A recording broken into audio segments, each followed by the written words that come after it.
शिक्षक भरती 2026 पर्यंतची रिक्त पदे भरण्याच्या मागणीसाठी सुशिक्षित बेरोजगार आक्रमक. मुख्य कार्यकारी अधिकाऱ्यांना निवेदन. राज्यात शिक्षक भरतीची प्रक्रिया सुरू असतानाच आता रिक्त पदांच्या व्याप्तीवरून सुशिक्षित बेरोजगार तरुण आक्रमक झाले आहेत. बुलढाणा जिल्हा परिषदेचे मुख्य कार्यकारी अधिकारी गुलाबराव खरात यांना महाराष्ट्र शिक्षक एकता मंचच्या वतीने एक महत्त्वपूर्ण निवेदन देण्यात आले. 2026 पर्यंतची सर्व रिक्त पदे पवित्र पोर्टलवर भरण्यात यावीत, ही या निवेदनाची प्रमुख मागणी आहे.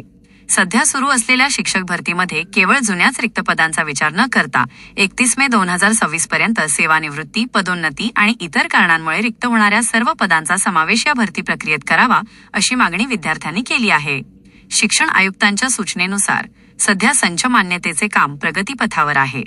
या नवीन संच मान्यतेनुसार मोठ्या प्रमाणात पदे रिक्त असल्याचे निवेदनात नमूद करण्यात आले आहे. शाळांमध्ये शिक्षकांच्या अभावामुळे विद्यार्थ्यांचे शैक्षणिक नुकसान होत असल्याचे सांगितले जात आहे. आम्ही सध्या सगळे अभियोग्यताधारक निवेदन देण्यासाठी बुलढाणा जिल्हा परिषदमध्ये आलेलो आहोत.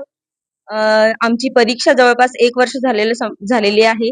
सगळ्यांना चांगले मार्क्स मिळवूनही अजूनही कोणत्याही प्रकारचे जागेचा किंवा भरतीचा कोणताही आम्हाला समोर काहीच प्रोसेस होत नाहीये. त्यामुळे सगळे विद्यार्थी त्रस्त झालेले आहेत. जवळपास सगळ्यांचं वय 35 ते 36च्या जवळपास सगळ्यांचं वय झालेलं आहे. सगळ्यांचं एज बाद होत आहे.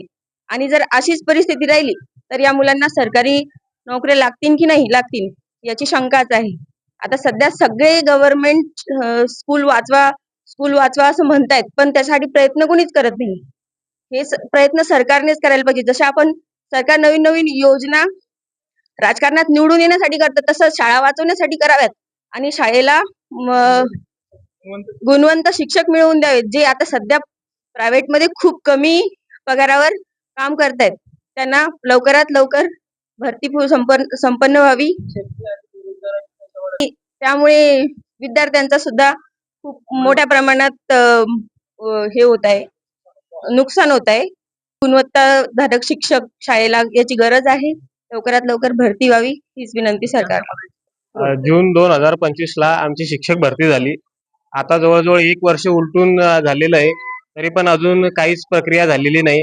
आणि आता सरकारने 1 मे ते 31 मेच्या दरम्यान पवित्र पोर्टलवर टॅब सुरू झालेला आहे. पण तरी पण बरेचसे असे जिल्हे की ज्याचं अजून समायोजन बाकी आहे. अजून रिक्त जागांचा काही आकडा अजूनही सांगितलेला नाही आणि बऱ्याच संस्थांनी अजून जागाही अपलोड केलेल्या नाही. आता आमच्या समोर अशी परिस्थिती आलेली आहे की 1 वर्ष झालेली आहे. 1 वर्ष झालं तरी पण अजून काही भरतीची प्रक्रिया अजून काहीच राबवली गेलेली नाही.